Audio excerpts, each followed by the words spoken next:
Welcome to the Monitoring the Future video tutorial, MTF Form-Specific Topics, Part 2. We recommend watching Part 1 for additional information. In this tutorial, MTF Form-Specific subject areas will be covered by age. There are several MTF resources you can explore to determine whether MTF data are suitable for your research. In Part 1 of the Form-Specific Topics tutorial, we covered how to use the user guide, cross-time index, and other materials. In this tutorial, we will review the MTF overview of subject areas documents. As we mentioned in Part 1 of the tutorial, MTF surveys include many topics with a wide variety of questions. MTF surveys are not only about substance use. They also cover topics on public opinions, psychological aspects such as personality variables, social problems, health, and more. This is a list of subject areas included in the MTF surveys. A few topics such as substance use, demographic variables, and other key variables are included in the core data set. In contrast, some topics are included only in certain forms of the MTF surveys. For the MTF main surveys and young adult panel surveys, both a core dataset and form-specific datasets are provided. In this tutorial, we will focus on form-specific subject areas. Subject areas documents are available for download on the MTF Study Series pages in NADAP. For the main study, please check the MTF Public Use Cross-Sectional Dataset Series website under the For Researchers tab. For the MTF Longitudinal Panel Study, you can find it on the MTF Restricted Use Panel Study Series website, again under the For Researchers tab. Let's open one of the documents. For example, the MTF Longitudinal Panel Subject Areas document.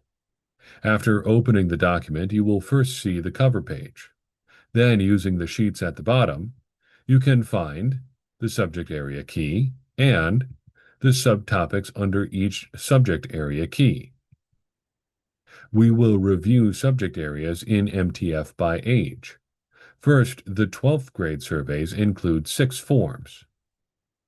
Out of the 20 subject areas, Form 1 of the 12th grade surveys includes 16 subject areas, excluding population concerns, social problems, major social institutions, or deviance and victimization. For some subject areas, not all subtopics are available. Only a portion of them are included. For example, from the previous slide, Form 1 of the 12th grade surveys includes subject areas keys: M, interpersonal relationships; N, race relations; O, concerns for others; and P, happiness. The subject area M, interpersonal relationships, includes all 4 subtopics in Form 1, cross-age relationships with adults outside the family, family members, friendships, community at large. This is also true for P, happiness, where both subtopics P01 and P02 are included in Form 1.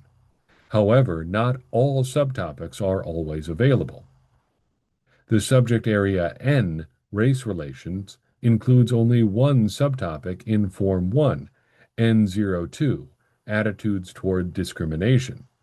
Similarly, the subject area O, concern for others, in Form 1 includes only one subtopic, attitudes regarding social service, charitable activism. Furthermore, some subtopics may include multiple questions, while others contain only one. We covered details on exploring subtopics in Part 1 of this tutorial. These are the subject areas in Form 2 of the 12th grade surveys. 17 subject areas are available, excluding population concerns, race relations, and concern for others. Again, as in Form 1, some subject areas include only certain subtopics. These are the subject areas included in Form 3 of the 12th grade surveys. Form 4. For more information on how to use other resources with these form-specific subject areas, please watch Part 1 of the MTF Form-Specific Topics tutorial. Form 5 of the 12th grade surveys includes 18 subject areas. It is difficult to tell the length of each form questionnaire solely by the number of subject areas, because some subject areas include only one or two subtopics. For example, although Form 5 includes 18 subject areas, which is the largest number of subject areas among any 12th grade survey forms, it is not the longest form. In fact, Form 1 contains the greatest number of questions. Next, Form 6 includes 13 subject areas.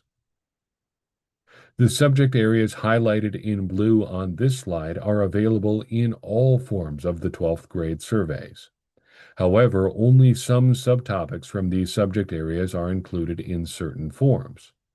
In other words, although some subject areas appear in all forms of the 12th grade surveys, the same questions are not always asked across all forms. Depending on your research interests, you may not be able to use all forms for your research. For example, let's look at the subject area R, background. All subtopics R01, age, sex, marital status, R02, family characteristics, and R03, living arrangements and household characteristics, are included in all forms. But in the subject area P, happiness, while the subtopic P01, happiness, satisfaction with life and self, is included in all forms, another subtopic, P02, satisfaction with specific life domains, is not. If someone is interested in satisfaction with specific life domains, they will only be able to use the Form 1 dataset. Similarly, even though Q, other personality variables, is included in all forms, only some subtopics are included in each form. Next, for the 8th and 10th grade surveys, questions are divided into 4 forms. These are the subject areas included in Form 1 of the 8th and 10th grade surveys. Next, Form 2 of the 8th and 10th grade surveys.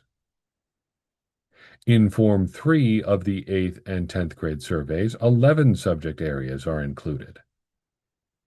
Form 4 of the 8th and 10th grade surveys includes these subject areas. As with the 12th grade surveys, certain subtopics are included in specific forms. The subject areas highlighted in blue here are available in all forms of the 8th and 10th grade surveys. For young adult surveys, that is, surveys for ages 19 to 30, questions are divided into 6 forms. This is what is included in Form 1 of the young adult surveys. Form 2 of the young adult surveys includes these 17 subject areas. These are the subject areas included in Form 3 of the young adult surveys, Form 4, and Form 5 of the young adult surveys. Finally, these are the subject areas included in Form 6 of the young adult surveys. Again, only part of subtopics are included in certain forms. The subject areas highlighted in blue on this slide are available in all forms of the young adult surveys. For midlife and older adult surveys, one survey form is distributed to respondents at each age. At age 35, these subject areas are included. The age 40 survey includes 16 subject areas. At age 45, the same 16 subject areas are included. This is a list of the subject areas included in the age 50 survey. This is for age 55. You may have noticed that there are not many changes in subject areas across ages in the midlife and older adult surveys. Very similar subject areas are included at each age. These are the subject areas included in the age 60 survey. The subject areas highlighted in blue are available in the midlife and older adult surveys. Almost the same subject areas are included at each age in the middle and older adult surveys. This concludes part 2 of the web tutorial on form-specific topics. This tutorial was produced at the University of Michigan with funding from the National Institute on Drug Abuse. Voice recording was made by John Meerdink at ISR Communications. Please send comments and questions to mtfinformation@umich.edu.